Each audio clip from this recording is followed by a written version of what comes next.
Bom, boa tarde, João. Agradeço, né, a sua disponibilidade de estar aqui hoje com a gente. Então, né, fazendo aí uma fala no nosso projeto de extensão. Então, agora eu vou dar a palavra para o Edivanilson, que ele que vai ser o mediador hoje, e para a gente dar início aí à nossa fala de hoje. Bom, gente, obrigado, professora Patrícia, obrigado a todos pela presença. Vou fazer aqui uma breve apresentação, né, do professor que já é amigo nosso aqui do grupo, em especial, o professor Dr. João Coelho Neto. Ele é pós-doutor em educação, com pesquisa voltada ao uso de tecnologias digitais envolvendo o ensino de matemática para alunos com transtorno do espectro autista, pela Universidade do Vale do Itajaí. Também é doutor em informática, engenharia de software pela Pontifícia Universidade Católica do Paraná, e mestre em educação, informática na educação pela Universidade Estadual de Maringá, a UEM, graduação em computação, matemática e pedagogia. Lembra muito as minhas graduações também, né, do professor. Atualmente é professor do ensino superior e pesquisador da Universidade Estadual do Norte do Paraná, campus Cornélio Procópio. É docente no programa de pós-graduação, mestrado e doutorado em ensino, na UEMP, líder do grupo de estudo e pesquisa em tecnologias educacionais e processos cognitivos. Então, professor João, seja mais uma vez muito bem-vindo, né? Hoje o professor vai dialogar conosco sobre o tema protocolos de mapeamento sistemático para a área de ensino. A palavra está com o senhor. Obrigado, Divanilson. Obrigado, Patrícia. Divanilson já é o apresentador oficial, né? A vez passada também foi o Divanilson que fez aí a apresentação. Não, mas é sempre um prazer aí estar conversando com vocês. Patrícia é amiga de longa data, então toda vez que ela pede, a gente tenta ajustar aí alguns temas para conversar com vocês sobre a temática minha de trabalho, né? Ou é tecnologia educacional, ou é mapeamento sistemático, ou revisão sistemática. Na vez passada, a gente fez uma conversa sobre o uso das tecnologias digitais para aluno com transtorno do neurodesenvolvimento. Agora, nós vamos falar um pouquinho sobre o protocolo de mapeamento sistemático. Vamos trabalhar em duas vertentes.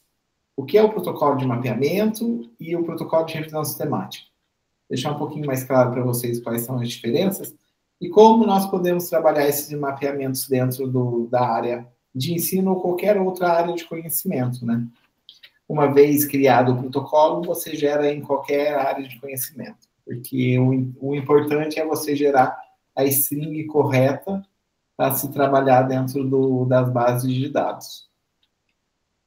Então, aqui minha trajetória acadêmica, o Divanilson já falou, então sou formado em computação, matemática e pedagogia, tenho aí o mestrado em educação e o doutorado na computação. Daí o pós-doutorado na área de informática na educação, dentro do programa de educação lá da Univale. E daí, por que a gente trabalha revisão sistemática e mapeamento sistemático aí dentro da área? Por que a gente trata da importância dessa temática quando a gente inicia um trabalho acadêmico? Porque a revisão, ela dá o primeiro start da sua pesquisa. Quando a gente começa dentro do mestrado, do doutorado, qualquer área de pesquisa, a gente vai ver o que será que está sendo produzido na área. Como que eu posso trabalhar? E a revisão dá esse start inicial dentro da nossa pesquisa. Por quê? A gente tenta identificar dentro da revisão do mapeamento, em uma determinada base ou um determinado site específico, o que está sendo produzido sobre a temática. E daí, com essa introdução que a gente faz, o que está sendo produzido com essa temática, a gente consegue evidências para tentar identificar um problema de pesquisa, um objetivo de pesquisa, por quê? A gente inicia, fiz essa busca, encontrei tantos trabalhos, porém, a minha temática trata sobre isso e nós temos tantos trabalhos que falam sobre isso. Então, o nosso problema, o objetivo de pesquisa, trata-se sobre essa demanda.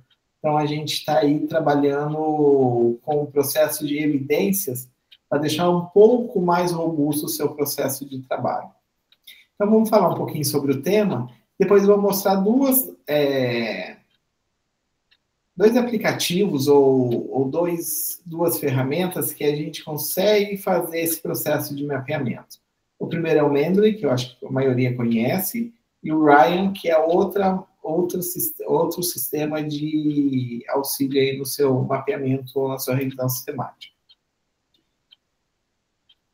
Então, por que a gente faz mapeamento ou revisão sistemática? A gente fala, eu vou fazer porque às vezes fica um pouco mais fácil para a gente trabalhar, olha, mas o mapeamento ele dá trabalho, viu? Tanto o mapeamento quanto a revisão sistemática. Porque o volume de leitura, ele é muito grande. Por exemplo, vou trabalhar lá a formação de professores, que é uma área da Patrícia.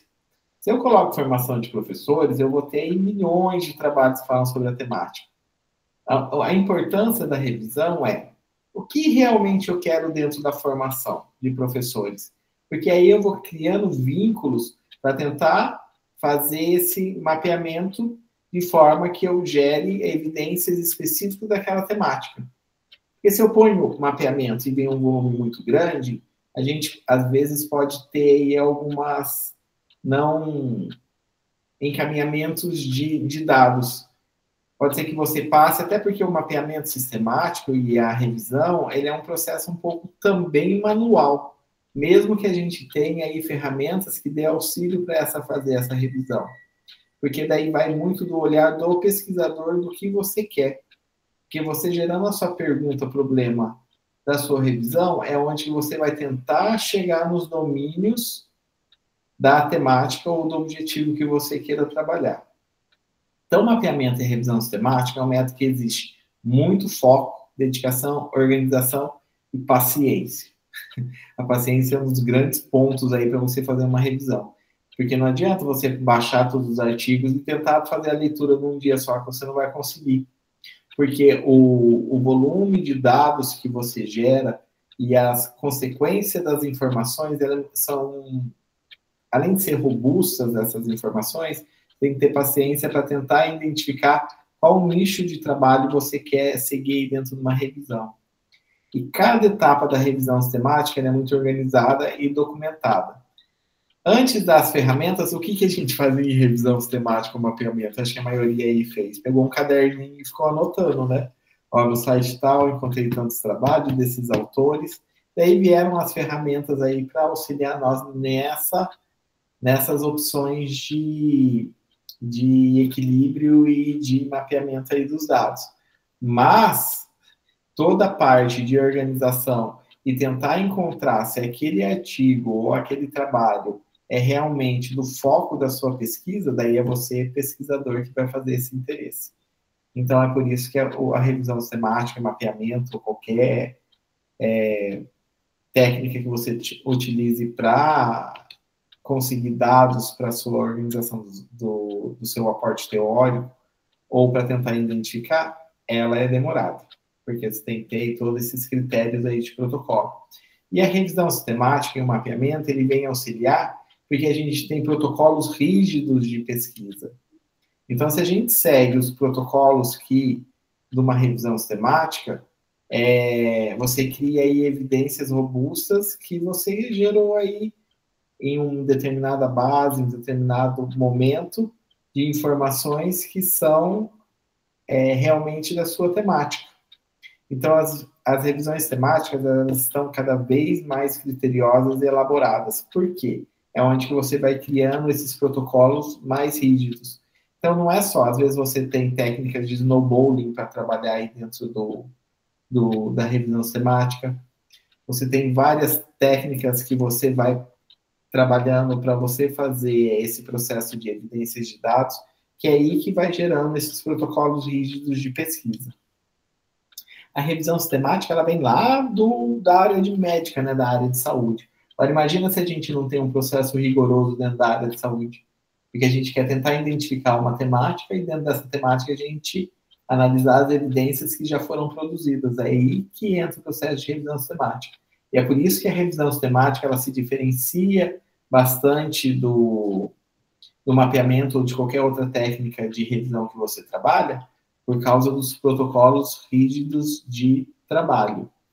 Então, eu, Patrícia, faço uma revisão e deixo. A maioria das revisões sistemáticas, você precisa de mais de um pesquisador. Porque se eu falhei em algum momento na revisão, o outro vai tentar identificar essas falhas. Então, por isso que a revisão é um protocolo um pouco mais rígido, né? E um pouco mais demorado, porque você vai, além de você fazer toda essa análise, o outro companheiro vai seguir o mesmo protocolo, e se você fez um protocolo correto, o outro colega vai também encontrar os mesmos resultados. Às vezes há diferença, porque períodos de tempo. E como as bases de dados elas são atualizadas diariamente, você pode ter aí algumas divergências de quantidade. Mas o cerne maior da revisão vai ser o mesmo, porque você vai encontrar aí trabalhos diferentes, com a mesma frequência de informações. Então, o que é uma revisão sistemática? Uma revisão sobre as evidências sobre uma questão claramente formulada, que usa métodos sistemáticos específicos para identificar, selecionar e apreciar criticamente pesquisas primárias e relevantes. É isso que é revisão sistemática. Você tentar, por meio de uma pergunta, problema que você queira responder, encontrar evidências que tratam sobre essa temática. Trabalhando, lógico, com um processo crítico aí no protocolo. Né? É por isso que na hora que a gente faz as strings de busca, no momento em que a gente fala, a Patrícia quer trabalhar como formação de professores, e o Edvanilson quer trabalhar tecnologia juntamente com formação de professores. O que eu farei? Vou colocar formação de professores em tecnologia? Ou eu faço essa junção, eu coloco tecnologia e ensino médio, daí a gente vai colocando aí palavras que façam um composto de uma string aí maior, né? Que você consiga funilar aí as informações. Mas, às vezes, alguns alunos na disciplina de revisão falam assim, ih, professor, eu não encontrei nada de trabalho. Então, daí a gente vai voltando. Então, no momento que a gente coloca 3 palavras-chave e você não encontra nada de resultados, tire uma e vê as outras. Porque uma revisão nunca é perdida. Se eu não encontro com essas 3 conexões que eu preciso, mas eu posso pegar, fazer uma revisão do cerne maior. Então, eu vou lá trabalhar formação de professores. Não encontrei nada que tenha formação de professores, tecnologias no ensino médio, mas eu posso trabalhar formação de professores e tecnologia. E daí eu vou tentar identificar o que está sendo trabalhado nessa formação de professores e tecnologia e criar categorias. Dentro dessas categorias, daí eu falo assim, ó, dessas categorias eu encontrei que tem formação de professores e tecnologia no ensino superior, nas séries iniciais, mas não encontrei nada do ensino médio. Mas aí você gerou evidências que existe trabalhos que tratam sobre formação de professores juntamente com tecnologia em níveis diferentes. Daí você gerou uma evidência e gerou um problema para a sua pesquisa. E daí você fala assim, ó, eu encontrei isso, não encontrei isso. Dessa forma, meu problema de pesquisa é isso, porque eu encontrei essa lacuna aí dentro dessa linha de pesquisa. Para o doutorado, isso é muito importante, porque você tem que criar um processo aí que seja inédito. Dentro desse inédito, na medida do possível, você já gera uma evidência significativa com uma revisão sistemática iniciando a sua pesquisa de doutoramento. De mestrado também. Porque a de mestrado, ela fica um pouco mais maleável dentro do processo, porque a gente tem pesquisas similares, né, que podemos trabalhar. Porém, naquele momento e naquela perspectiva, eu encontrei isso. Então, minha pesquisa será com base nisso. Então, isso é muito importante para as pesquisas iniciais, aí, tanto de mestrado, doutorado, iniciação científica, para aqueles que queiram pesquisar sobre alguma temática. Então, a revisão sistemática segundo Kittian, eu gosto bastante da Bárbara Kittian, por quê? Porque ela deixa muito claro quais são as etapas da revisão sistemática. Então, a maioria dos meus alunos, ou quando eu faço o artigo trabalhando em revisão sistemática, eu uso a fonte Kittian, que é os procedimentos de revisões sistemáticas, né? Então, uma revisão sistemática de literatura é uma forma de identificar, avaliar e interpretar todas as pesquisas disponíveis que estão relevantes para uma particular questão de pesquisa, ou área ou fenômeno de interesse. Por quê? A revisão sistemática é quando a gente procura o todo. É por isso que revisão sistemática ela é longa. Porque não é eu entrar numa base de dados X, que é específica no Brasil, ou num evento específico, ou alguma outra base de dados que seja específica da área, e falar, fiz uma revisão sistemática. Talvez você tenha feito a adaptação de etapas da revisão, que a revisão sistemática é quando a gente faz processo de esgotamento. Então, é sempre numa base maior, em língua estrangeira, que a gente coloca as palavras-chave, para tentar identificar o todo da pesquisa. Por isso que a revisão sistemática ela é interessante para tentar identificar o que está sendo trabalhado no todo sobre a pesquisa. Mas não deixa de ser importante também, às vezes, a gente pesquisar em eventos científicos, é por isso que daí ele gera mapeamentos, né, sistemáticos. Porque são mapeamentos que não são o todo, porém são significativos para a área. Eu posso, num evento X, fazer uma pesquisa sobre a temática, esse é um mapeamento. E daí a gente coloca que é um mapeamento sistemático, porque a gente seguiu alguns protocolos para trabalhar. Tive uma pergunta-problema, gerei uma string, fiz os processos de inclusão e exclusão, fiz análise de dados, fiz a validação dos dados, então a gente segue essas características para gerar um mapeamento ou uma revisão sistemática. Não lembro, Patrícia, se a gente faz perguntas aí no começo, se vocês quiserem me interromper, também podem ficar à vontade aí na... Você decide, João. Não, eu sou tranquilo aí para se trabalhar aí dentro das palestras. Às vezes eu fico falando, e em um momento alguém tem alguma dúvida dessas perguntas, também pode ficar à vontade, tá, pessoal? Por isso que eu falo que eu gosto da Patrícia em banca, porque a gente faz um bate-papo aí da temática, porque a gente vai conversando, vai discutindo, já vai trazendo todas as evidências aí que seja interessante para o trabalho. Então, por que a gente precisa fazer uma revisão sistemática? Sumarizar evidências existentes, para tentar identificar o que tem sobre essa temática, identificar eventuais lacunas de pesquisa. Para o doutoramento isso é muito importante, porque é igual eu falei anteriormente. Fiz a pesquisa, não encontrei nada, a gente gera evidências informando que há uma lacuna sobre essa pesquisa. Então, se há uma lacuna, há uma oportunidade de você gerar uma pesquisa inédita sobre essa temática. E promover um framework ou um pano de fundo para a gente posicionar sobre as pesquisas. Ó, encontrei, fiz essa pesquisa. Não encontrei nada. Então, eu gerei uma evidência aí para eu tentar auxiliar nessa lacuna que existe. Então, é isso que é importante, a revisão sistemática, o mapeamento. Então, quando a gente fala de revisão sistemática, a gente pergunta o que a gente vai trabalhar sobre essa temática. Daí eles falam assim, mas meu aporte temático é a minha revisão sistemática? Como que eu vou trabalhar isso? A gente tem posicionamentos diferentes. O aporte teórico, ele é mais robusto aí de temática. Você vai em autores principais, fontes primárias, tentando trabalhar esse levantamento do aporte. Os artigos que você encontra na revisão sistemática, ela pode entrar no aporte aí como complemento. Então, a revisão sistemática não é só o seu aporte teórico. Você tem aí dois posicionamentos. O aporte teórico é onde você traz o processo conceitual da sua pesquisa. E a revisão sistemática é o processo que você está trazendo de evidências sobre a temática da pesquisa. Mas há autores que falam sobre a temática que você acha interessante trazer no aporte teórico para complementar suas pesquisas primárias aí dos autores que você traz aí como evidências na sua fundamentação. A gente sempre encontra, então se eu já fiz a minha revisão sistemática, eu não preciso trazer aporte teórico, preciso trazer o aporte teórico que você precisa aí fundamentar.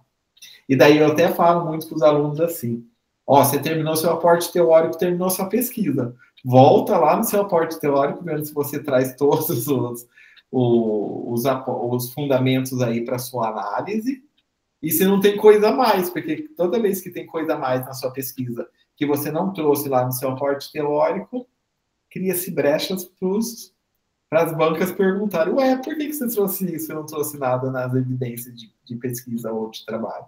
Então, a gente tem que ter essa diferenciação entre o aporte da revisão que você traz e o aporte teórico ou a fundamentação teórica que você traz aí na sua pesquisa.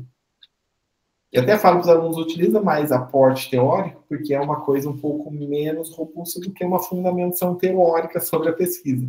Quando é fundamentação teórica da pesquisa, você tem que trazer evidências aí mais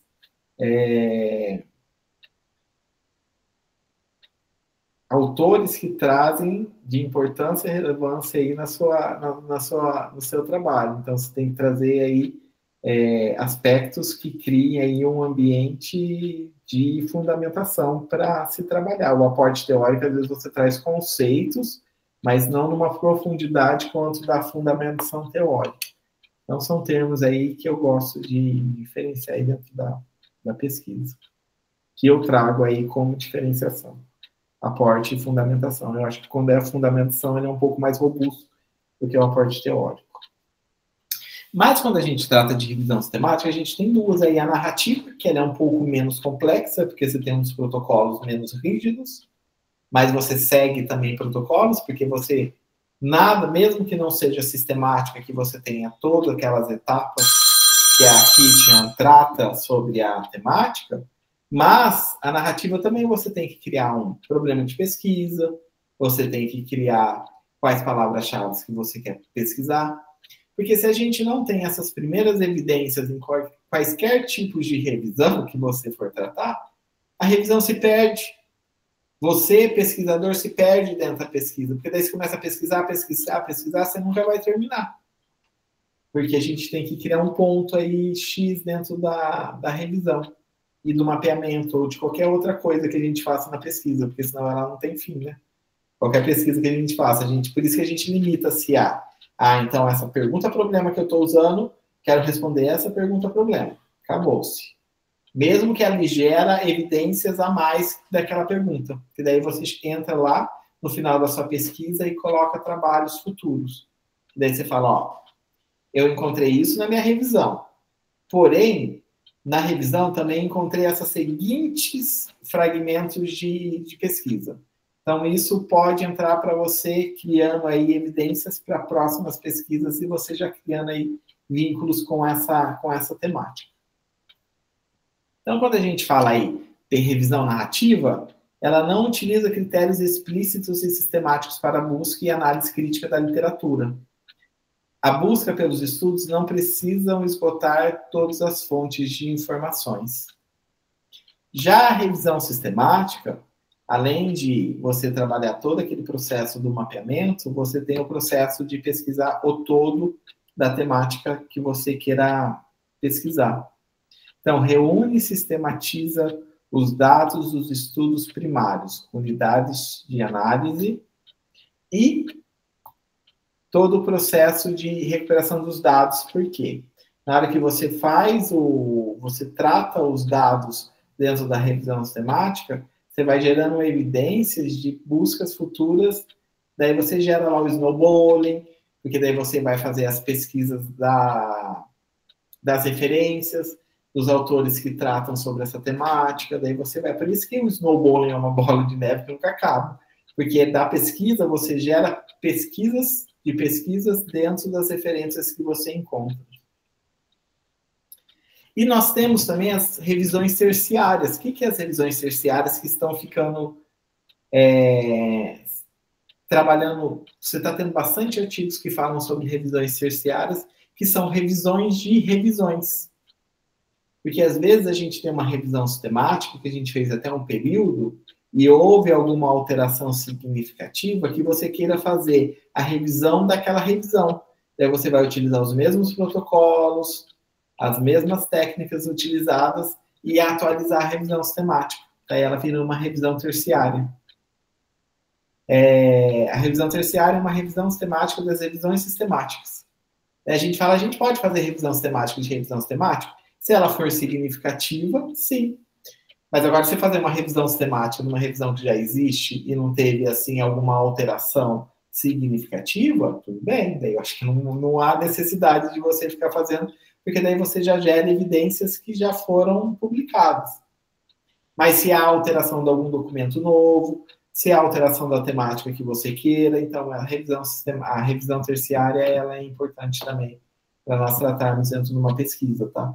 Ou às vezes você fez a sua revisão sistemática lá no primeiro ano do doutorado, agora você está no quarto ano, você quer fazer uma terciária para ver se houve alguma atualização, isso é relevante. Aí você faz só o processo de justificativa, o porquê que você está utilizando aí a revisão terciária dentro do seu trabalho. Alguém já fez revisão terciária aí? Muito difícil, né, a gente fazer revisão terciária. Mas agora ela está entrando em voga aí, bastante gente está trabalhando, principalmente algumas temáticas específicas para ver o que está sendo trabalhado. Ó, quem fez uma revisão sistemática sobre IA até 2014 e fazer uma revisão sistemática de IA agora, vai ter uma diferença gigantesca, né? Você tem aí procedimentos novos que foram gerados aí que não tinha antes. É aí que vai gerando evidências aí que você queira trabalhar. Ou quem fez sobre algo da escola antes da pandemia ou depois da pandemia, ou uso de alguma tecnologia antes da pandemia e depois da pandemia, naquele período de 2020 a 2022, houve um boom aí de informações que gera evidências aí para você gerar uma revisão terciária, ou quaisquer outras áreas aí que vocês acham necessário para atualizar. Então, as etapas da revisão sistemática, elas têm 3 grandes pontos, que é o planejamento, onde que você gera todo aquele processo de perguntas, e como trabalhar, qual string, qual base, como eu vou conduzir essa revisão sistemática, e como eu vou fazer a documentação da revisão sistemática, né, depois dos processos de inclusão e exclusão. Mas no planejamento, a gente tem 4 pontos. O porquê que eu quero fazer, né? Identificar essa necessidade da revisão, identificar as questões de pesquisa, como desenvolver o protocolo de pesquisa e avaliar esse protocolo se ele é válido ou não. Porque daí é onde que a gente vai criando aí esse processo de protocolo robusto dentro de uma revisão, que é diferente de um mapeamento simples. Então, no planejamento, começa por desenvolver o que eu quero? Quais são as perguntas? Qual vai ser a estratégia de pesquisa que eu vou utilizar? Quais são os processos de inclusão e exclusão dos trabalhos primários que eu quero excluir, ou que eu quero incluir dentro da pesquisa? Então, eu quero incluir todos os trabalhos que trabalham em tecnologia e matemática dentro do ensino fundamental. Todos aqueles que não estiverem nessa etapa de ensino serão excluídos. Então, a gente tem que deixar esse processo muito bem escrito dentro do protocolo. Então, feito esse processo de identificação, a gente começa com várias perguntas. A revisão é realmente necessária? Porque a gente vê, às vezes a gente tem matemática e já existe uma revisão, que não precisa de uma atualização, que você já gerou, que já tem evidência sobre a temática. Então, se for isso, não precisa fazer uma revisão, você gastar aí 6 meses numa revisão ou 3 meses numa revisão, se já tem uma revisão uma revisão recém-publicada. Daí não há necessidade, só se você quer uma base diferente, incluir alguma palavra-chave nova aí dentro do processo de revisão. Já existem outras revisões na área. Esse processo que você vai fazer um checklist se realmente é necessário ou não trabalhar o processo de revisão dentro da sua pesquisa.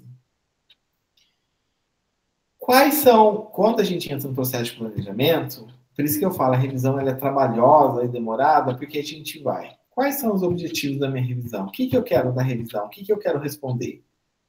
Quais são as fontes que existem esses trabalhos primários, ou esses trabalhos? Quais são? Há alguma restrição sobre essa temática que eu preciso procurar? Quais são os processos de inclusão e exclusão? Como que foi aplicado esse processo de exclusão e inclusão? Quais os critérios utilizados para avaliar a qualidade dos estudos primários? E daí a gente vai lá no processo de qualidade. Como que eu fiz a leitura dos trabalhos já encontrados? o outro autor da pesquisa, como que fez o protocolo de análise? Então, a gente sempre vai fazendo essa pergunta. E isso tem que estar muito bem escrito no processo de revisão, tá?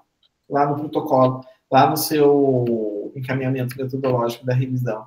Então, todas essas etapas têm que estar muito bem descritas. Às vezes, ela pode ser simples, porém, descrevendo todos esses pontos necessários aí para você trabalhar uma revisão. Então, daí a gente começa. A revisão realmente é necessária? Se ela é, como os critérios de qualidade foram aplicados? Como os dados foram extraídos nos estudos primários? Como que os dados foram sintetizados? Quais as diferenças entre os estudos que foram investigados?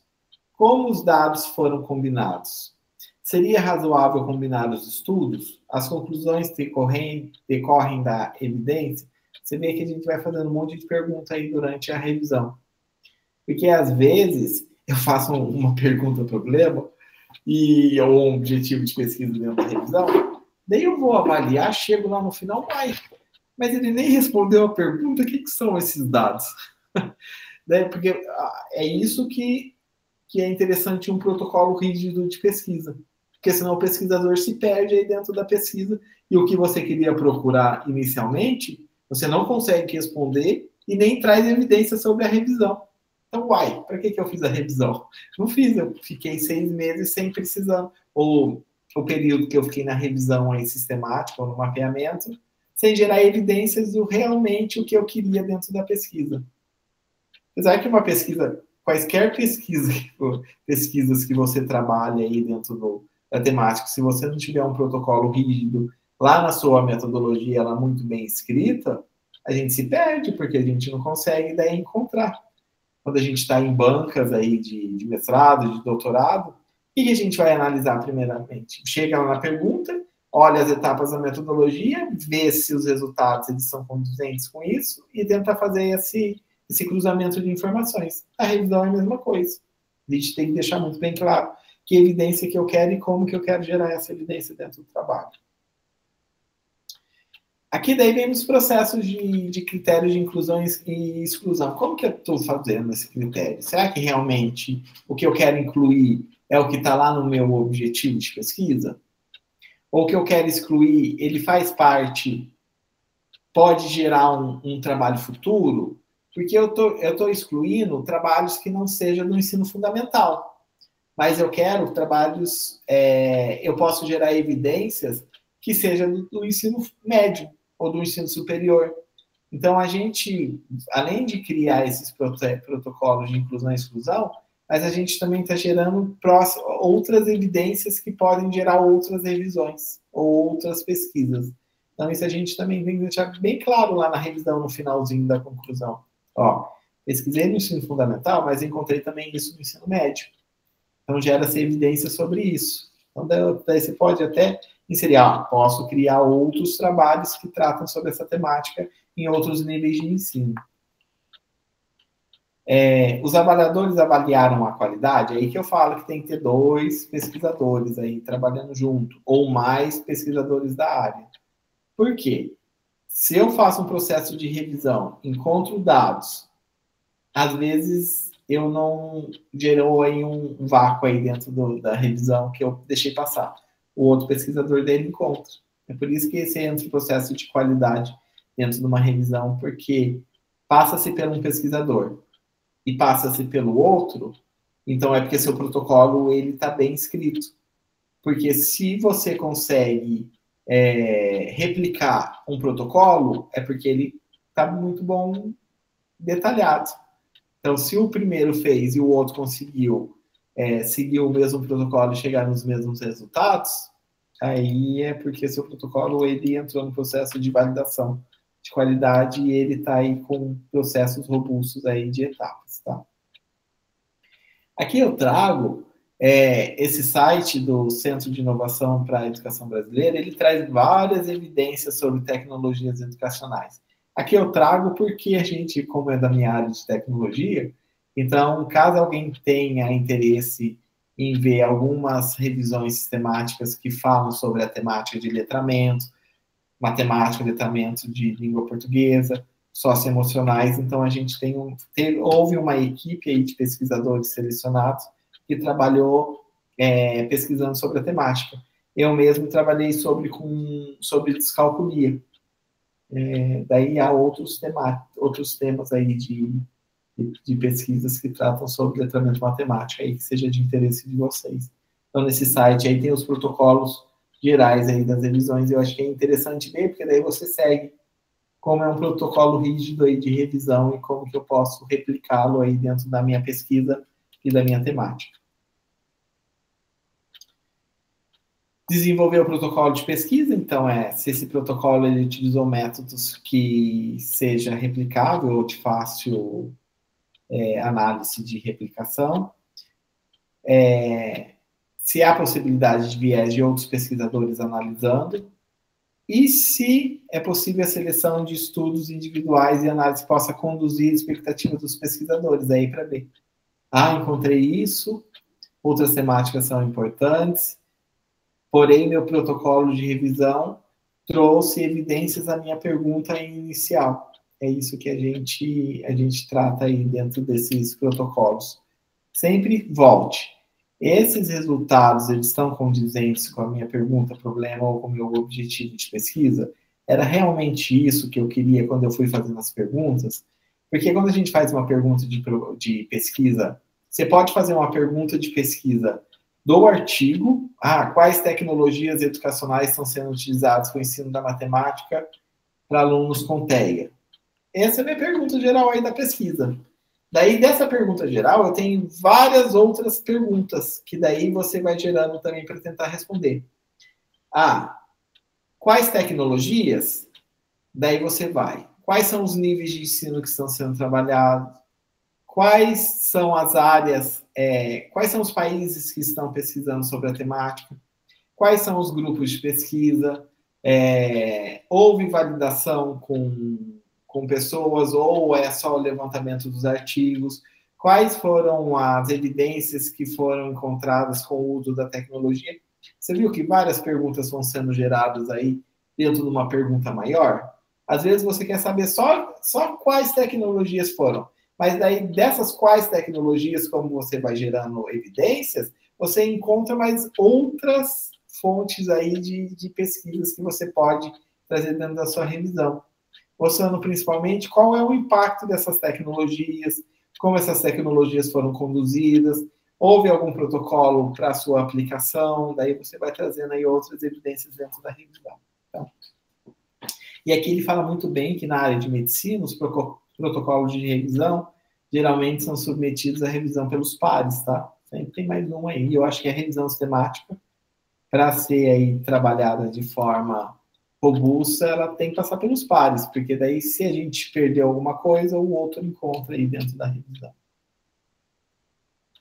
E daí no desenvolvimento das estratégias tem qual o string de busca que eu quero, quais bases de dados eu vou utilizar e quais critérios de inclusão e exclusão eu vou trabalhar aí dentro do protocolo. Então, a gente tem aí alguns tipos de pesquisa, né? Tem aquela uma que você vai manual ali. Entrei na revista, às vezes eu quero fazer uma análise de uma revista que seja índice restrito a 1, que trata sobre matemática. E eu tenho uma revista que seja específica da área.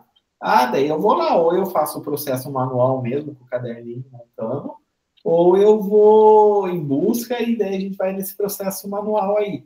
Ou de sites, ou de análise de eventos, ou de conferência, de periódicos, aí você vê aí como que é o processo.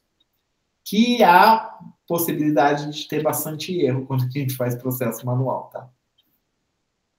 Só que às vezes você pode ir lá, eu entrei na revista X e fiz a busca dentro da opção de busca da revista. E dentro dessa revista eu usei a palavra-chave e fiz a busca. Daí você vai criando os protocolos, as etapas que você foi seguindo, tá?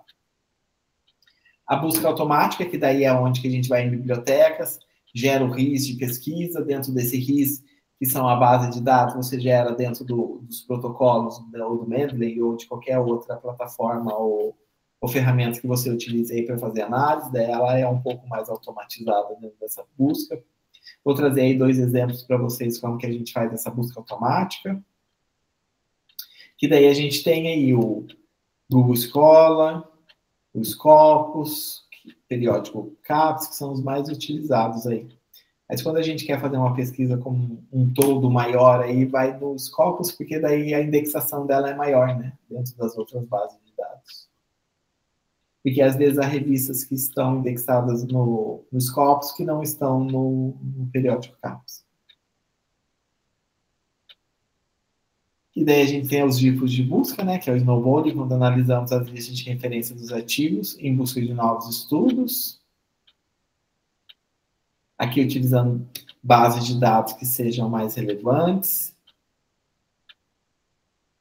O Google Scholar só tem que tomar um cuidado, porque às vezes vem muita coisa que não é da temática que a gente queira pesquisar.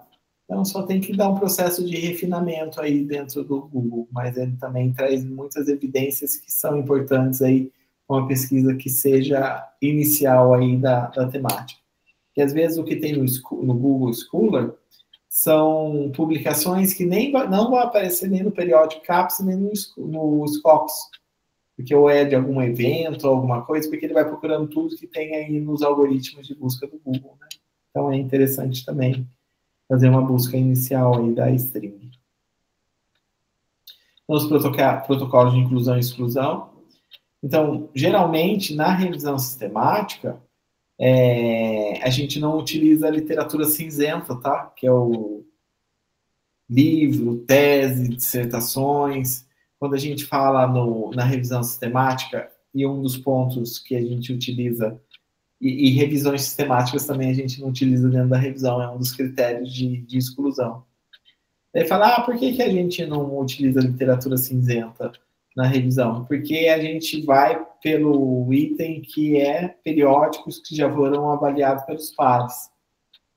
Então, a revisão, ela tem um processo de exclusão aí da literatura cinzenta, artigos em eventos e trabalhos aí que não estejam em periódicos, tá? Esse pode ser um processo de inclusão e exclusão. Porém, se você achar necessário que seja incluído, você só faz o processo de justificativo. E às vezes você fala assim, eu quero fazer uma busca dentro do tese e dissertações, que às vezes ou defender e o publicar demora-se algum tempo, né? Então, às vezes, você quer uma coisa que seja um pouco mais nova, você justifica, porque da defesa até a publicação dentro de uma revista, ela demora aí meses e até anos aí para fazer a publicação. Então, você pode fazer essa justificativa. Mas é excluído dentro da revisão, tá? Exemplos de critérios de exclusão dentro da revisão sistemática. Estudos similares, ou seja, estudos do mesmo autor em conferências que foram ampliadas em versões de diário, que às vezes você tem artigos que foram publicados em conferências, e daí ele faz uma versão expandida, vai para periódicos, é por isso que a gente, muitas vezes, os anais de eventos eles são excluídos dentro da revisão. Estudos de revisões, literatura cinzenta. Então, aí que entra no processo de qualidade de verificação.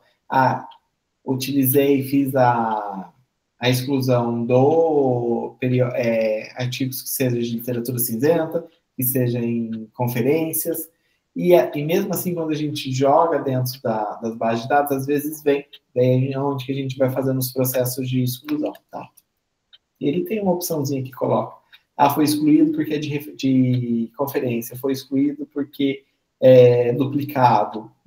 E muitas vezes, quando a gente faz uma revisão numa base maior, vem artigos duplicados porque vem de bases diferentes, né? Então, às vezes é o mesmo artigo em bases diferentes que ele puxa. Então, vem a duplicação de artigos aí. Isso é um processo de exclusão também. Então, entra em processo de inclusão e exclusão.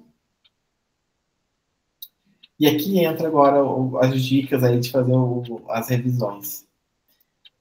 A gente tem 2 pontos. Eu gosto bastante do periódico CAPES, porque ele traz aí evidências, principalmente nacionais, do que se trata sobre a temática. Mas, quando a gente faz em qualquer campo a busca, em qualquer parte do texto que tem essa palavra, ele vai trazer. Então, é por isso que eu falo que é muito importante, quando a gente escreve um artigo científico, deixar muito claro, no título do trabalho, o que você está trazendo aí dos pontos principais. Porque muitas vezes, quando a gente faz revisão e mapeamento, você faz a busca só pelo título, porque senão vem um volume muito grande de trabalhos pela temática ou pela palavra-chave que você utilizou. Então, quando eu venho aqui, eu sempre faço a pesquisa pelo título. Quando eu não encontro um número muito pequeno de trabalho sobre a temática, daí eu ponho em qualquer campo. Mas, senão, ele sempre fica em busca por títulos, tá? Porque você tem uma redução aí grande dos trabalhos. E isso é um processo de inclusão e exclusão que você utiliza aí na sua pesquisa. Aqui foi de um artigo que eu trabalhei. Então, a gente fez busca pelo título, utilizando as palavras-chave. Quando a gente coloca o OR, porque é sinônimo daquela, também pode aparecer como autismo, espectro autista, ou TEA, então você vai colocando o OR, porque aquela ou aquela pode ser encontrada. Quando a gente utiliza o conectivo E, é aquela, e aquela, e aquela. Então, no título, ele tem que ter o autismo e com tecnologia e matemática. Então, tem que ter essas 3 palavras aí dentro da lista aí do título do trabalho. Quando eu encontro, nesse processo, utilizando as 3 palavras, eu encontrei 2 trabalhos relevantes sobre a temática. Então, quando eu faço esses 3 trabalhos, o que eu posso fazer? Eu posso selecionar. Eu seleciono todos os artigos que sejam interessantes para eu analisar depois. E eu faço a seleção com o RIS. O RIS, daí ele vai, ou o BibTeX aí, que ele baixa as informações para você jogar depois dentro de uma plataforma, porque daí ele puxa os dados da pesquisa. Porque daí já deixa guardadinho. Ó, na revisão do dia 20, eu encontrei tantos desses trabalhos, já trouxe as evidências desse trabalho. Melhor do que você colocar tudo no caderninho, depois perder o caderninho ou a folha, e depois não encontrar mais a evidência. Pelo menos você gerou, ó. E na metodologia é muito importante a gente colocar a data que a gente fez ou o período que a gente fez a revisão, que ela pode ter atualização, igual eu disse lá anteriormente. Achei o RIS, depois eu faço o download, deixo guardadinho. No Scopus, o mesmo processo, você pode fazer a busca pelo artigo, pelo abstract ou pelas palavras-chave. Eu sempre busco aí pelo título do artigo, quando é uma temática aí que seja de grande abrangência.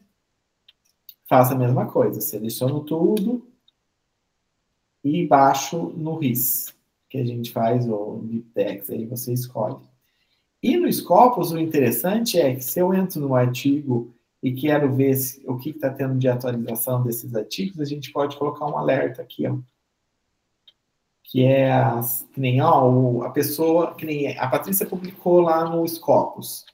E ela quer saber, toda vez que alguém citar o nome dela dentro do artigo que ela publicou, ela recebe uma notificação. É lógico, daí você tem que fazer o cadastro, se logar, que daí toda vez que tem essa citação, você recebe a informação. Isso é legal.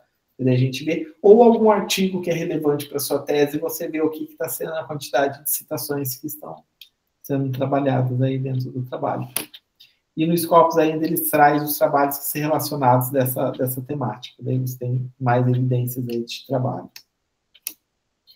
Daí eu fiz o download lá, a gente pode, no Scopus, ele tem a opção de ir direto para o Mendeley, ou esse RIS aí Format, que é onde as plataformas que você for utilizar que vai fazer a leitura desse trabalho, desses dados baixados. Ó, se a gente vai no Mendeley, a gente tem a opção abaixo sistema, onde faz online, né? Que você pode ir gerando aí protocolos. Daí, ó, eu gerei um protocolo de revisão sistemática para autismo e tecnologia.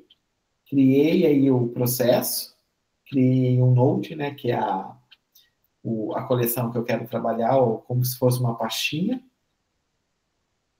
Criei que eu vou fazer? Vou lá na opçãozinha baixar do computador, porque daí você lembra que eu fiz o RIS lá na plataforma? Na hora que eu baixei o RIS da plataforma, tá lá nos downloads alguma pastinha que eu fiz.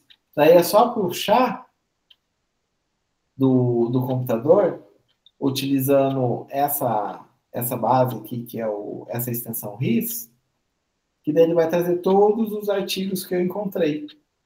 Daí ele trazendo todos os artigos que eu encontrei, aqui você vai fazendo o processo de inclusão e exclusão. Ah, esse é interessante, esse não é, eu vou excluir. Então você já faz aí a base. E aí você pode ir convidando pessoas também para fazer essa pesquisa, essa análise juntamente com você, que daí é o processo de validação dos dados. Tem o Mendeley, e eu gosto também do Ryan, que ele é bem simples de você trabalhar, e você vai fazendo várias gerações. Ele também é gratuito, uma determinada, até porque daí a gente tem um número de revisões que pode ser feitas gratuitamente. Ele é um processo que organiza e gerencia sua revisão sistemática, que é o mesmo processo. Acessei o sistema, novas revisões, então eu gerei uma nova revisão sistemática, que foi no dia 19/9/2022, gerei uma revisão sistemática sobre autismo e matemática. Gerei esse novo arquivo, que é aqui que a gente faz o processo de geração, daí eu vou colocar o título, que tipo de pesquisa que é uma revisão, tipo de revisão que é revisão, domínio de revisão que é da educação, o ensino, e vou descrever, é uma revisão sistemática sobre quais tecnologias estão sendo utilizadas para aluno com transtorno do espectro autista. Fiz essa descrição dessa nova revisão, porque essa informação aqui é o que gera daí o seu protocolo. Vou lá. Apareceu. O que eu vou fazer?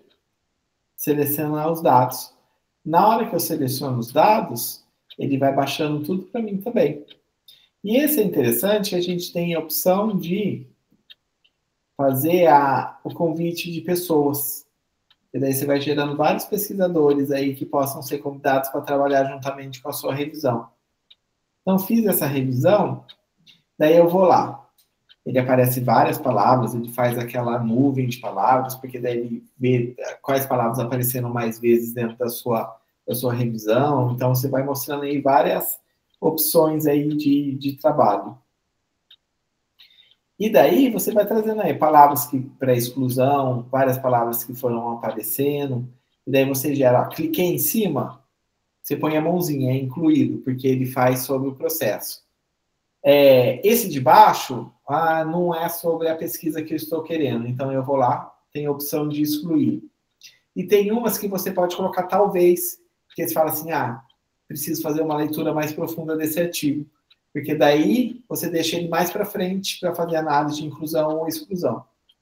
E daí você tem as opções aí de incluir, excluir, talvez, e deixa como se você não decidiu ainda, deixa daí para o seu colega, caso você não consiga, entendeu? Você queira dar trabalho com o outro. Daí você fala assim, eu vou deixar ele indeciso aqui.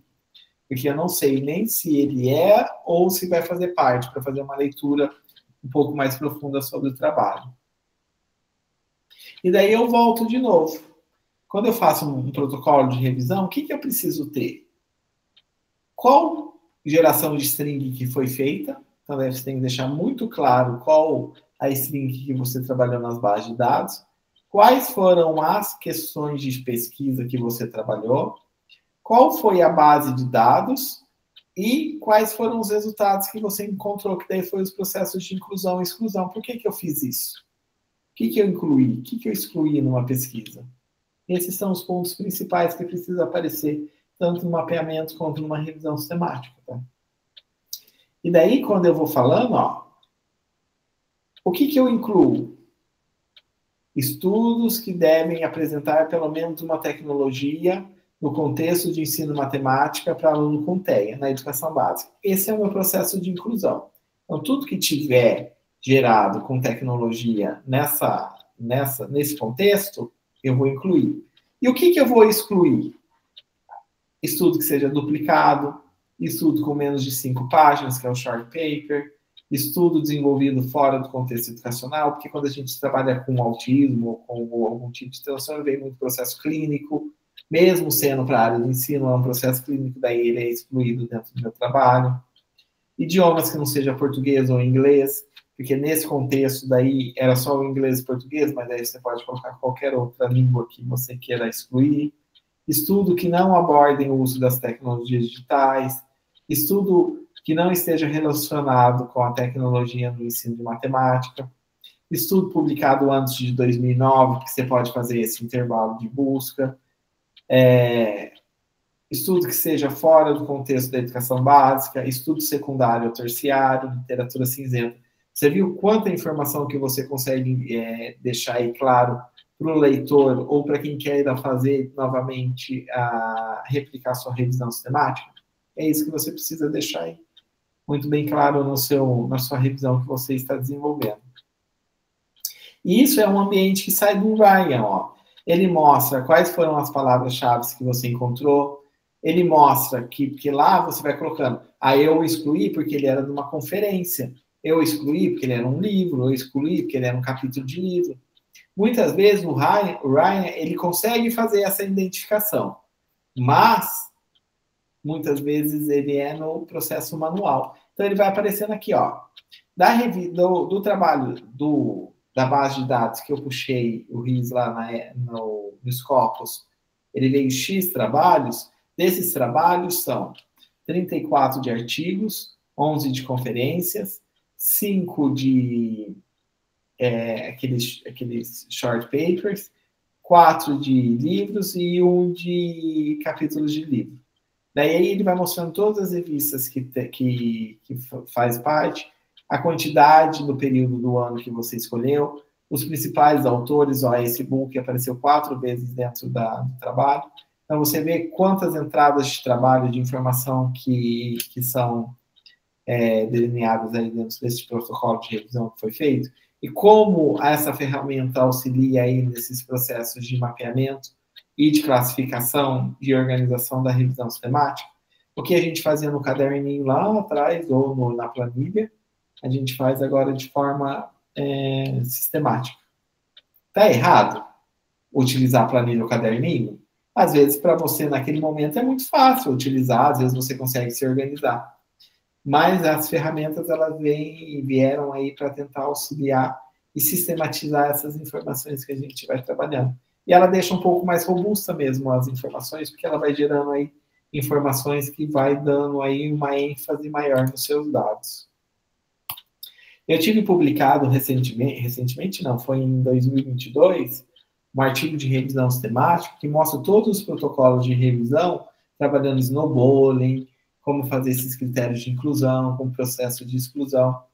Então, quem tiver interesse, ele é para a área de descalculia, mas o protocolo pode ser gerado aí em outras áreas, né? É só você seguir como que eu posso trabalhar o snowballing, como que eu fiz os critérios de inclusão, como foi o processo de avaliação de qualidade, e aí ele foi mostrando aí todas essas evidências. E também, se vocês precisarem, só me avisar que eu mando aí o artigo para vocês. E no CONIEM, nós fizemos um de revisão sistemática também sobre o ensino de matemática para aluno autista, que foi aquelas strings que eu mostrei para vocês, que também ele mostra todo o processo. Só que neste eu não utilizei a técnica de snowballing. Nós utilizamos a técnica de snowballing, que é interessante para vocês verem como é esse processo de análise das referências. E, Patrícia, era isso. Não sei se eu falei demais. Já falei, né? Foi 1 hora e pouco. Eu até falei assim, eu vou fazer um pouco mais curto para eles tirarem dúvida, mas agora eu fico aí à disposição de vocês. Não, okay, João, professora. Foi muito... Fica à vontade, professora.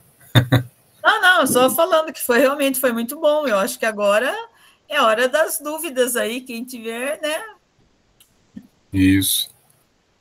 Eu gostaria de iniciar, professor, fazendo uma pergunta, depois eu passo para os meus colegas. É o seguinte, na sua concepção, professor, qual o papel do uso da inteligência artificial no mapeamento sistemático da literatura? Quando eu fiz a minha tese, a gente não tinha tantos recursos assim, né?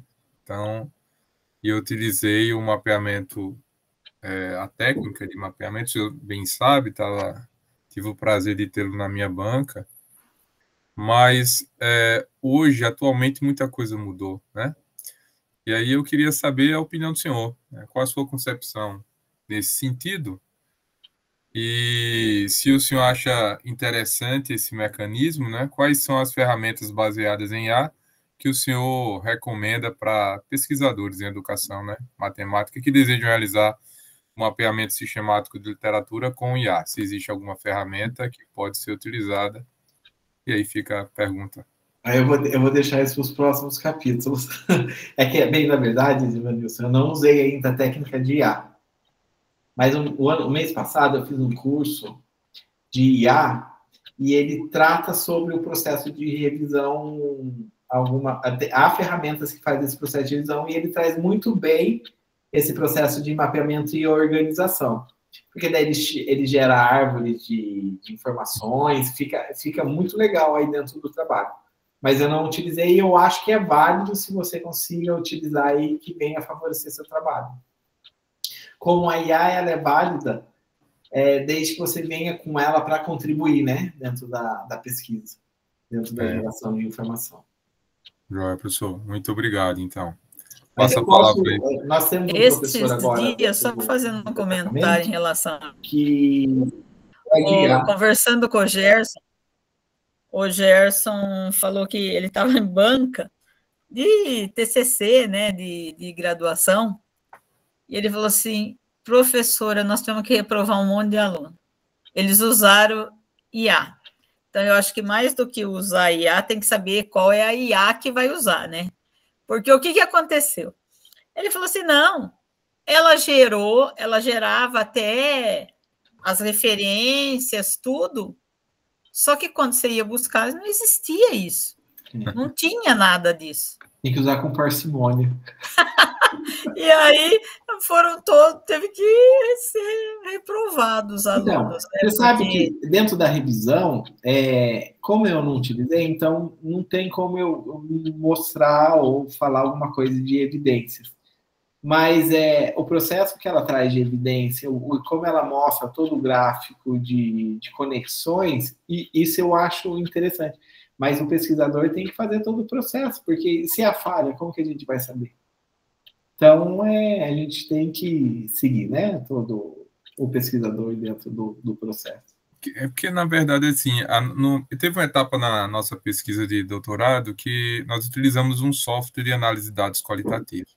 Mas a percepção, a visão, a escrita é do pesquisador, né? Então, a IA, ela vai auxiliar, né, nesse processo de você encontrar pesquisas relacionadas ao seu trabalho, no mapeamento. Mas eu creio que o pesquisador é fundamental nesse processo de reflexão, de escrita, de análise, né? É fundamental. Né? A IA é como do caderninho para a ferramenta. Porque o caderninho, quando você fazia na mão, a ferramenta veio aí auxiliar dentro do contexto, né? Veio organizar algumas informações, veio facilitar. Mas cabe aí o pesquisador analisar se aquilo é verídico, se aquilo é identificado dentro da sua pesquisa. Daí cabe o ser humano, né? Beleza. Muito obrigado, então. Passo a palavra aqui para a colega Ana Paula e os demais que quiserem, né, participar, basta levantar a mão e ficar à vontade para fazer as perguntas ao professor João. Boa tarde, professor. Boa tarde a todos. Essa questão que a professora Patrícia levantou e que o colega, o Edvanilson, né, compartilhamos aí do mesmo período de doutorado com a professora Patrícia, é bastante interessante. Eu digo que nós fizemos a nossa tese meio que na unha, né? Porque toda essa coleta de informações, essa construção de dados e analisar tudo isso, a gente não tinha, né, uma IA que fizesse esse tipo de, né, trabalho para a gente. No meu doutorado, eu já encontrei com uma IA que fazia transcrição do Meet, né? Então, assim, facilitou de uma maneira enorme isso para mim, no sentido, né? Porque no mestrado eu fiz isso na unha. Então, fiz gravação e escutava 9 pessoas falando ao mesmo tempo. Foi aí a Ana que fez. Oi? Foi aí a Ana. E a Ana, exatamente. E essa questão que a professora Patrícia comentou é uma coisa que eu venho percebendo muito fortemente, não só no meio acadêmico, né? A produção de artigos, eu tenho revisado alguns artigos, então a produção de artigos ela vem fazendo esse processo, né? Então, muitos artigos que eu pego, por exemplo, para fazer revisão, se eu não olhar minuciosamente, assim, eu encontro justamente isso que o Edvanilson comentou, né? Que a professora Patrícia comentou, de não ter o referencial. Na verdade, a IA, ela coloca esse referencial, mas ela puxou isso da internet, de algum lugar, e não de um artigo específico, mas ela coloca, né? Às vezes está lá no artigo de uma outra pessoa, aquele excerto, e aí ela coloca aquilo como se fosse daquele artigo específico, e você vai tentar procurar e você não acha. Só que isso está muito latente, né? Não só no campo acadêmico, mas também na onde eu trabalho, por exemplo, o uso de IA é constante, né? Eu não sei nos estudos do senhor como que o senhor vem vendo essa questão né, o que é que o senhor pode falar para nós em relação a essa questão da IA, nessa construção de dados, enfim, né? O que você vem Ó, pesquisando sobre isso? eu penso, assim, se é o meu ver, né? A tecnologia ela vem sempre para auxiliar. Substituir todo o processo, não sei se a gente consegue, porque a gente tem um processo muito qualitativo, né? Nós, professores de formação. Por isso que daí eu falo, quando a gente utiliza, dentro das disciplinas que eu dou de tecnologia, que a tecnologia ela vem auxiliar, vem salvar, ela vem auxiliar aí dentro de um contexto. Mas ela vai. Você consegue utilizar a tecnologia em todo momento? Não consegue, às vezes, utilizar a tecnologia em todo momento. Então, a gente tem que entrar num processo aí de formação, que seja um processo de formação crítico. O professor ou o pesquisador. Em que momento realmente a IA vem colaborar, ou que momento que a tecnologia vem colaborar aí dentro do processo do ensino? Porque utilizar a tecnologia por tecnologia, qual é a vantagem, né, que a gente tem aí visto?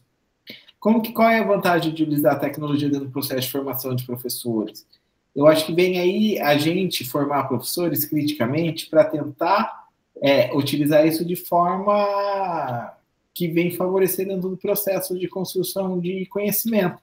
Se a gente conseguir isso e o professor ser criticamente, utilizar, porque eu pegar uma tecnologia, é só pegar lá o F1 ou o Ajuda e eu faço isso. Mas de que forma que eu vou utilizar essa tecnologia dentro de sala de aula, até porque, ou dentro de uma pesquisa, até porque a pesquisa ou a sala de aula é uma diferente da outra. Às vezes você não vai conseguir gerar o mesmo conhecimento utilizando a mesma técnica. Então vai caber o professor aí realmente, ou o formador, ou o pesquisador, em que momento que isso vem auxiliar a pesquisa e como que eu vou utilizar isso dentro da sala de aula? Ou dentro da minha pesquisa que eu quero fazer dentro desse processo de formação. Então, aí eu acho que falta muito ainda a formação crítica das tecnologias ou dentro do uso.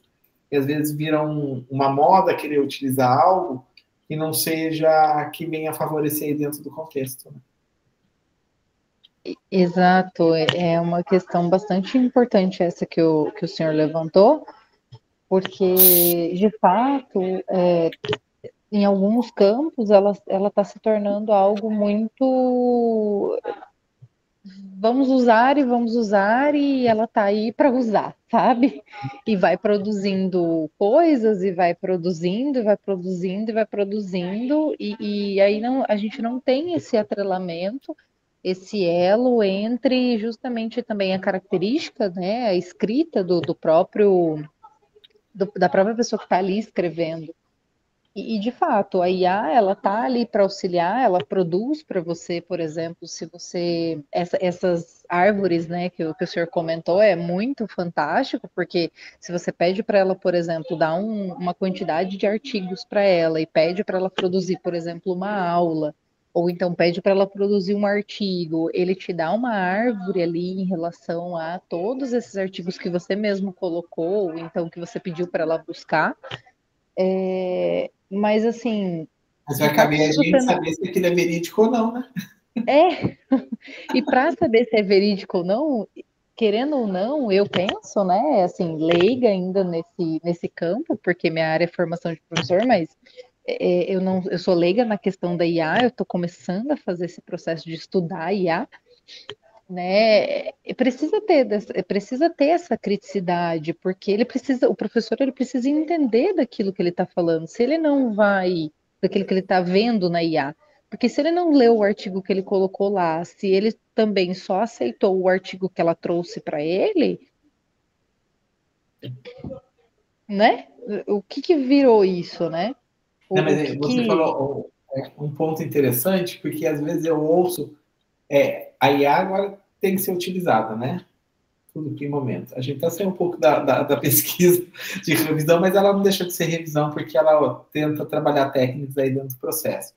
Ou dentro da revisão sistemática, alguma coisa, ou algum outro processo de formação. Coloca lá muitos professores dentro de uma sala, capacitou. Mas capacitar em um dia, como que a gente faz um processo desse, né? Qual que é o processo crítico que o professor gera? Então, é a mesma coisa que a gente trabalha a revisão. Que nem eu trouxe para vocês alguns pressupostos, algumas técnicas que vocês podem utilizar. Mas vai caber aí você, pesquisador, quais técnicas se adaptam a melhor na sua pesquisa e como você vai utilizar dentro da sua pesquisa. Tem que utilizar a revisão? Ela é interessante. Mas, às vezes, em um contexto que você queira pesquisar, um mapeamento ou um levantamento, ela se adapta melhor. Então, vai caber aí eu, pesquisador, e o justificar o porquê, né? O pesquisador é isso, é justificar todos os passos, né? Da pesquisa. Mas sobre IA, o Edvanilson conhece bastante as técnicas, as ferramentas. sim. Eu pedi para ele fazer o... Estou aprendendo, professor, estou aprendendo. Obrigada, professor. Passo para o nosso amigo Marinildo. Boa tarde a todos, boa tarde, professor João, mais uma vez.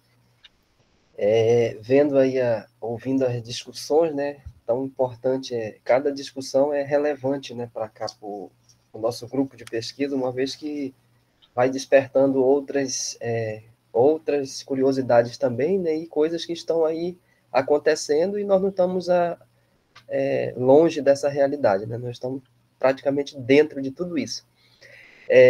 Em relação à explicação, professor, primeiro eu queria parabenizar pela apresentação, né, tanto da revisão sistemática quanto do mapeamento sistemático, e dizer que isso foi uma pedra no sapato para mim no início, porque eu, só para amadurecer essa ideia do que seria um mapeamento sistemático e o que seria, de fato, uma revisão sistemática, levou-se aí um tempo bem longo, né, até que eu tivesse essa diferenciação, digamos, o que seria o mapeamento e o que seria a revisão sistemática. E lendo e buscando artigos sobre isso e trabalhos que falavam sobre isso, também foi, aos poucos, sanando essa dificuldade. E sempre conversando com a professora Patrícia, né, dizendo, professora, tinha horas que eu dizia para a professora, parece que um mapeamento sistemático é a mesma coisa que uma revisão sistemática. E aí, depois ela ia dando também um diálogo comigo, e aí eu fui, aos poucos, captando as ideias, né? E a gente vê que há uma diferenciação, embora pouca, mas existe ali uma certa diferença entre o mapeamento e a revisão sistemática. A revisão sistemática, professor João, eu estou trabalhando ela agora também no doutorado, inclusive a primeira versão já enviei para a professora Patrícia, agora ela já está dando uma... ela ficou em torno de, a professora Patrícia ficou bem longa, né?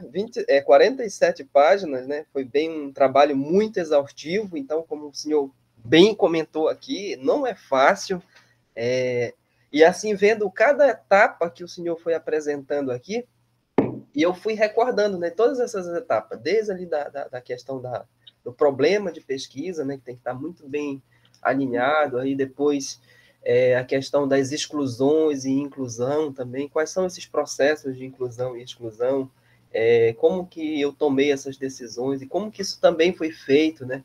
Então, assim, tudo isso eu fiz dentro dessa revisão sistemática, assim como as bases de dados também que foram pesquisadas, tanto nacional quanto internacionalmente também, para ver o que estava sendo produzido fora, né, do país, até do Brasil, em outras regiões. E eu estou trabalhando, professor, dentro dessa revisão sistemática, a questão dos povos indígenas Tenharim do Amazonas, do sul do Amazonas, em relação à formação de professores e essa comunidade indígena dos Tenharins.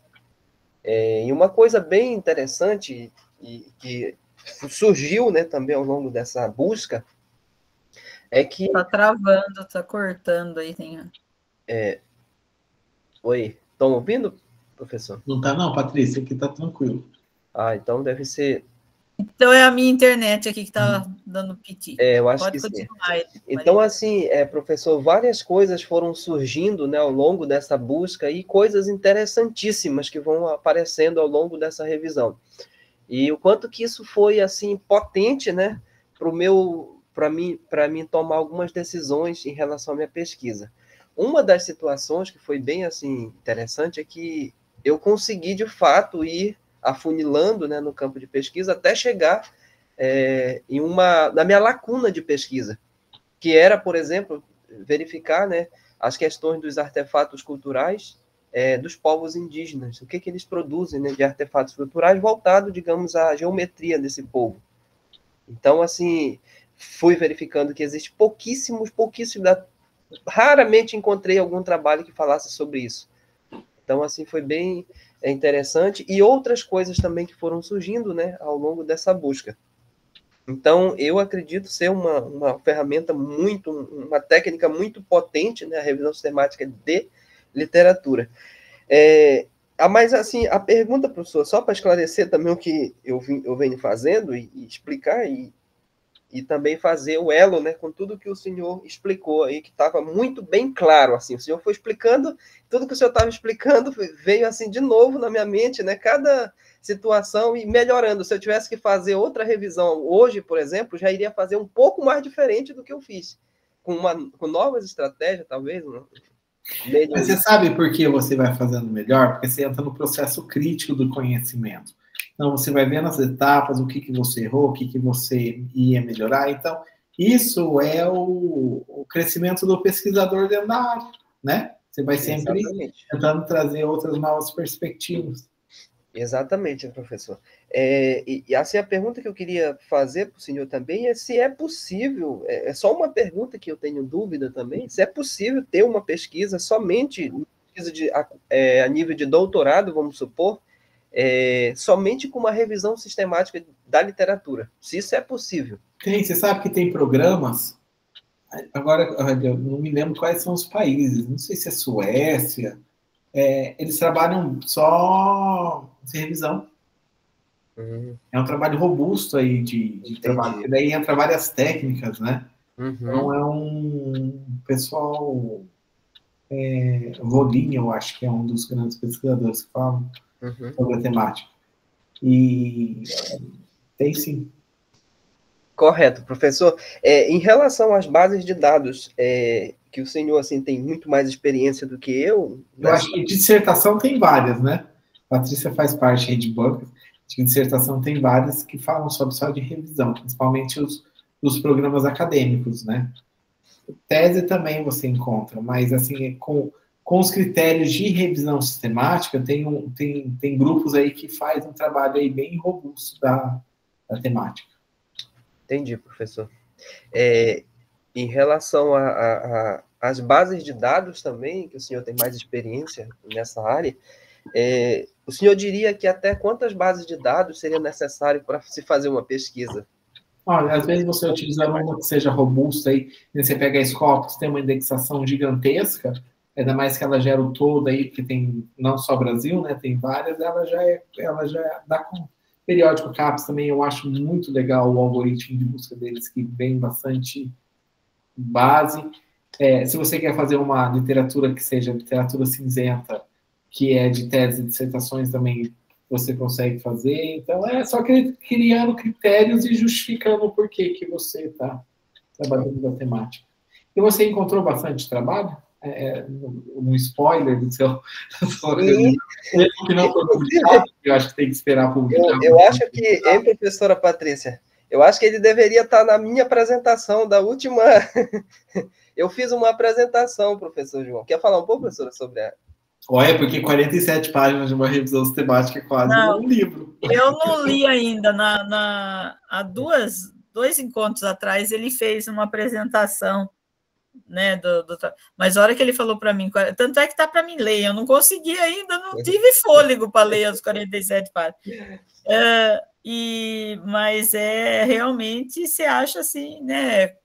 Bom, ele praticamente você ficou, né, Marinil, desse primeiro semestre, né, só por conta dessa revisão. Exatamente. E você sabe o que demora mais, Patrícia? A gente, pesquisador, tentar identificar quais palavras-chave a gente utiliza. Porque na hora que você gera a string que dá os seus resultados, não foi de uma hora para outra. Então, é uma construção que você vai gerando aí, né? E eu lembro que para a gente ter essas palavras-chave, lembra, professora, que a gente até se reuniu, né, para tentar, de alguma forma, definir, né, essas palavras-chave, que também foram bem... É uma etapa também fundamental. Mas, em relação à pergunta que o senhor fez, professor João, foram analisados pelo menos 34 trabalhos, incluindo tese e dissertações, nessa revisão, já tirando ali a questão das duplicidades, da questão da inclusão, da exclusão, na verdade, porque houve trabalhos que nem o senhor bem pontuou lá da questão da duplicidade. Por exemplo, há um trabalho lá no portal de periódico da CAPES, tem uma dissertação de, sei lá, de João, e lá no repositório, vamos supor, aquela de Portugal, né, eu esqueço agora a sigla aqui, ela também tem uma publicação de João, então conta-se apenas uma, entendeu? Para não ter dois trabalhos repetidos, digamos, e exclui aquela que está repetida. Então, houve alguns casos dessa forma também, ao longo dessas buscas aí.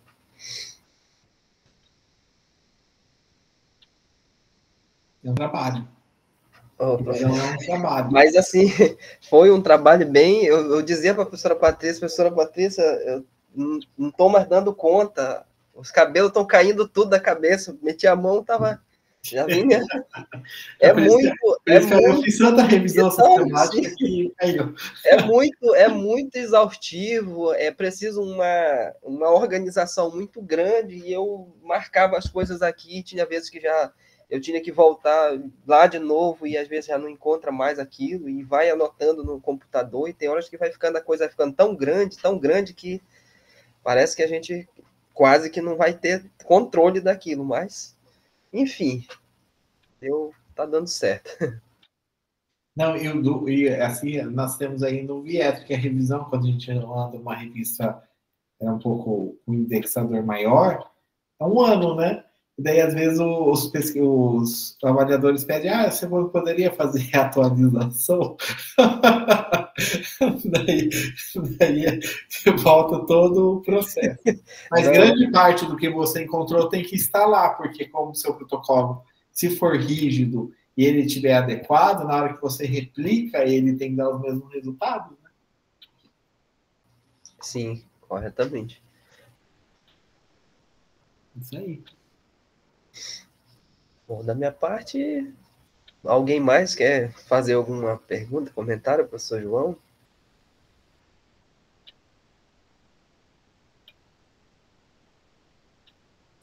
Eu quero, posso? Ou tem alguém na fila? É só uma dúvida com relação aos trabalhos que vão sendo, antes deles serem excluídos, na hora que você está fazendo, né? Fez a busca, para uma dissertação ou para uma tese, é sugerido pela revisão sistemática que se cite esses trabalhos que foram encontrados, ou eles só vão aparecer aqueles que foram analisados. O foco mesmo da análise? Só os analisados. Só os analisados, né? É que outro dia eu até dei uma sugestão assim para uma aluna, porque ela estava trazendo todos, eu falei assim, nossa, mas né, eu entendo que não E você precisa sabe de o que é trazer isso daí, interessante? porque senão fica um volume muito extenso, desnecessário, porque ele não vai aparecer ali, né?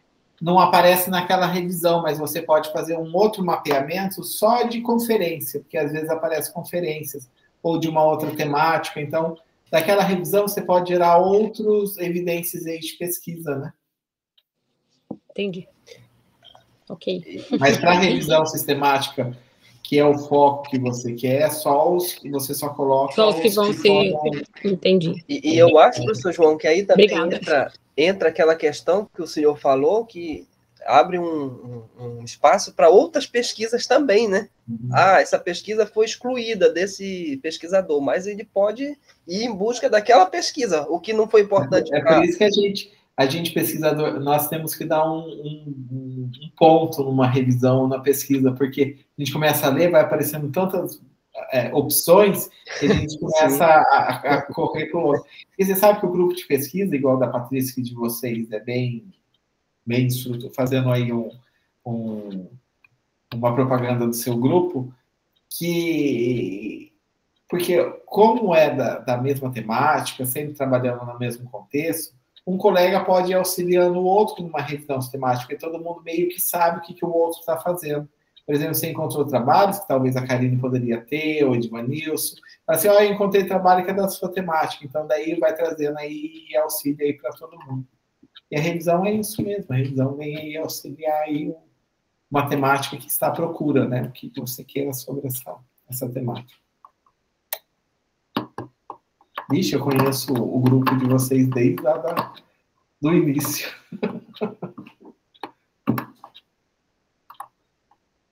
Nem lembro quando foi cadastrado. É bem isso mesmo, né, João? Nossa, desde 2011. Na verdade, né, a gente já se conhece. Ai, gente. Desde os PDE. Aí muito no bom, Paraná. Né? Bom, gente, mais alguém gostaria de fazer alguma pergunta ao professor João? Samuel? A Ana já fez. Gente, então assim, eu vou passar a palavra à professora Patrícia, mas professor João, muito obrigado mais uma vez pela sua atenção. É sempre uma grande alegria revê-lo, ouvi-lo, tanto pessoalmente quanto virtualmente. É um grande pesquisador, um grande homem, então fica aqui a minha admiração. Muito obrigado pela presença do senhor aqui.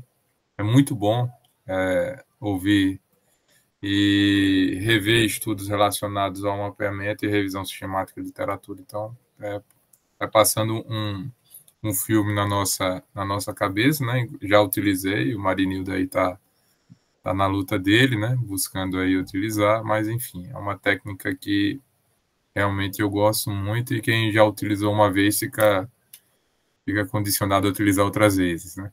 Mas muito obrigado, professor, pela presença. Eu passo a palavra aqui para a professora Patrícia. Obrigado a todos, né? Bom, eu que agradeço, né, ao João, como a gente já falou, né, a gente já se conhece há muito tempo. Essa questão da revisão, eu já fiz, né, vários trabalhos, né, o João sabe disso, e eu acho que é uma coisa que a gente indica, eu, pelo menos, para todos os orientandos, quando entram, eu falo, olha, tem que fazer, seja mapeamento, seja revisão sistemática, tem que fazer, porque eu acho que é a hora de você tentar ver o que já foi produzido daquilo, né? E principalmente no doutorado, né, por conta do ineditismo, né? Eu acho que é uma possibilidade quando a gente busca essas lacunas, quer dizer, o que não foi feito até agora, né? Então, é uma maneira de saber, né, João? E nós aqui do programa, eu estou como responsável da disciplina de revisão. Então, tanto no mestrado quanto no doutorado, nós temos uma disciplina específica, um semestre de revisão sistemática, né? Que a gente vai construindo juntamente com os alunos todo o processo de identificação de string, como fazer, levantamento. E é importante, né? É relevante para a pesquisa isso. E eu acho que contribui muito, principalmente, como você falou, ter essa disciplina mesmo. Tá aí que, às vezes, tá aí uma coisa que, às vezes, né, quando vai se elaborar as disciplinas do programa, ou, né, mesmo tem aquelas que são, às vezes, optativas, não sei, dependendo do programa, mas eu digo assim, tem coisas que, às vezes, são tão importantes e as pessoas não dão o devido valor, né? Vamos pensar assim, né? Porque isso auxilia muito os alunos.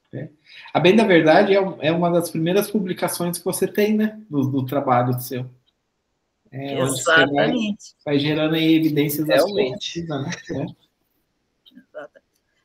Exatamente. E eu acho que é muito interessante mesmo. Então, João, eu agradeço muito. Eu acho que nem a gente fala, né? Nesse projeto aqui, a gente sempre discute no grupo várias coisas, independente se é uma temática do aluno ou não, né? Eu acho assim, a gente sempre traz, porque eu acho que você tem que ter o contato, né? E nem nós temos aí um aluno da graduação, Samuel, que teve a possibilidade de vir assistir, ele está assistindo várias, né? Várias das. E eu falo para ele, né? Amplia, né? A cabeça, né? Porque às vezes você está ali na graduação, são coisas, né? Você fica só naquele mundinho, né? Vamos pensar assim. Somente no curso de matemática, é só matemática, né? Então você não vê outras coisas para além daquela matemática, né? E às vezes é interessante essa participação para você estar vendo pessoas até de fora, né? Porque também uma coisa é as pessoas que estão ali dentro falar. Eu acho que outras são pessoas de fora, né, trazer essas possibilidades, né? Então, eu acho muito interessante. Tanto é que nós já estamos indo para o 4º ano desse tipo de projeto, agora do grupo, né, que eu faço todo ano um projeto que envolve exatamente convidados externos, as próprias sessão de memórias, né, tem horas que eles apresentam dissertações ou teses que já foram defendidas, e tem horas que discute-se o que está em voga, né, o que está em pesquisa, ou artigos, ou algum capítulo de um livro. Então, são coisas que a gente eu acho que só tem a crescer, né, no grupo, né. E que nem eu falo, e o que ajuda é que meu grupo, por ser online, né, até porque a maioria está tudo fora, não tem nem como ser presencial. Cada um do norte é o sul aqui. Se fosse presencial, como se diz, as reuniões não existiriam, né? Porque como que ia fazer, né? Então, você vê, é aquilo que a gente fala, cada hora um está num lugar, e mesmo assim, né, perto do que já foi o grupo, né, João, você que acompanhou desde o começo, reduziu bastante, né? Porque as pessoas acabam defendendo e aí, né, se envolve na sua rotina, né, da vida, por uma coisa ou por outra, e acaba não tendo condições mais de participar, né? E isso é o movimento mesmo, mas eu acho que sempre quem fica e quem faz as coisas, né, só tem a contribuir, porque eu acho que os grupos auxiliam muito, né, em trazer coisas diferentes, que na verdade é uma troca, né, é uma troca. É que nem eu falo, agora está em voga essa questão da IA, né? Esses dias, que nem o Gerson não está participando, por quê? Porque ele está fechando a tese. Ele tá, e na loucura do dia a dia né, de como professor lá da UESB em Vitória da Conquista não está conseguindo. Ele faz uma coisa, ele faz outra. Mas eu digo assim, essa questão da IA hoje em dia realmente é uma coisa que está aí, é que nem quando surgiu os computadores, né, que falavam que agora a tecnologia vai substituir o professor, não é, João? Você foi dessa época, ainda mais você. O computador, nem computador tem mais, já virou notebook, já virou tablet, o PC em si, né? Exatamente. Os próprios disquetes, né? Eu lembro da época do mestrado, aqueles que você não podia nem olhar para ele, que ele já pagava tudo, pegava um pozinho, coitadinho, já não funcionava mais, né? Eu uso como processo histórico da evolução lá, quando eu dou a disciplina. Mas não, a gente fala. Por isso que eu falo, hoje em dia as coisas facilitaram tanto, como você fala, a questão da tecnologia, né? E esses, até, por exemplo, nos processos de revisão sistemática, os softwares, né, que estão surgindo, todas essas possibilidades, né? A própria IA, mas eu digo assim, eu nunca esqueço, por exemplo, da minha dissertação de mestrado, que eu tive que colocar um monte de fotos. Aí fiquei travada a minha imagem. Tá. Mas a voz está tranquila. E que eu tive que colocar um monte de fotos e tinha que mandar imprimir.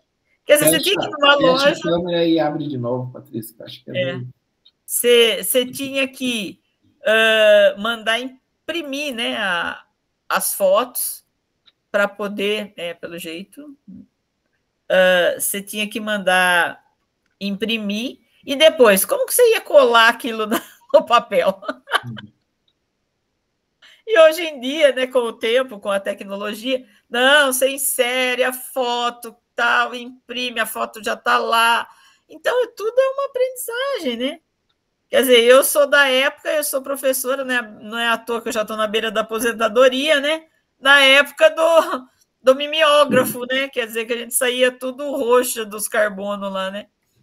Então, vai vendo, né? O que é hoje e o que foi, né? Eu já sou mais novinho, não sou... O João já é novinho aí. Mas eu, como se diz, eu fui da época dos mimeógrafos, das transparências com retroprojetor.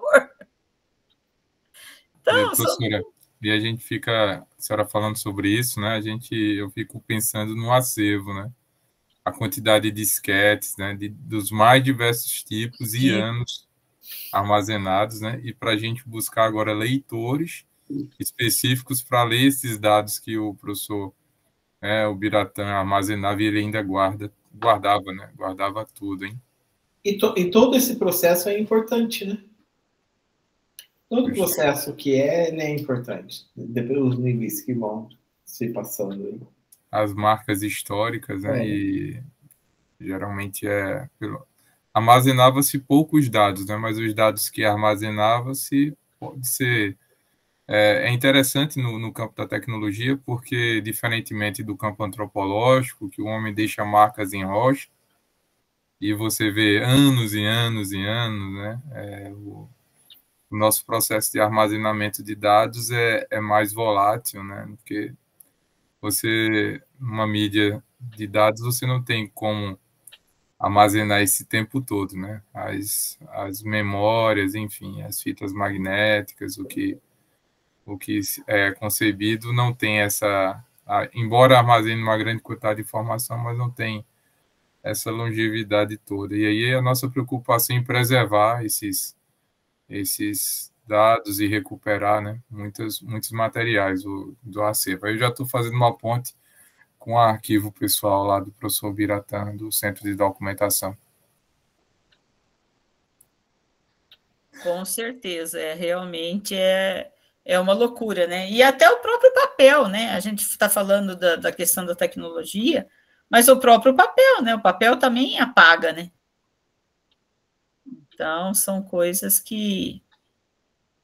Mas, João, eu agradeço, foi muito bom tê-lo novamente aqui, e possivelmente mais para frente, né? Continuando os grupos aí, o ano que vem, quem trazemos, né? Você novamente, agradeço mesmo muito a sua disponibilidade e, como sempre, trazendo coisas super interessantes aí, né? Já que você faz os estudos, né? Ministra essa disciplina exatamente sobre isso, né? Então, tudo de bom. Agradeço.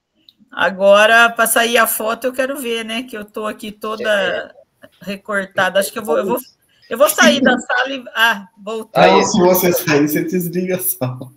Tá vendo? Não pude falar tão rápido que já saiu. Voltou e Lembrar de finalizar a gravação, professora, que facilita na hora da edição. Deixa, Silvânia. Deixa finalizar a gravação.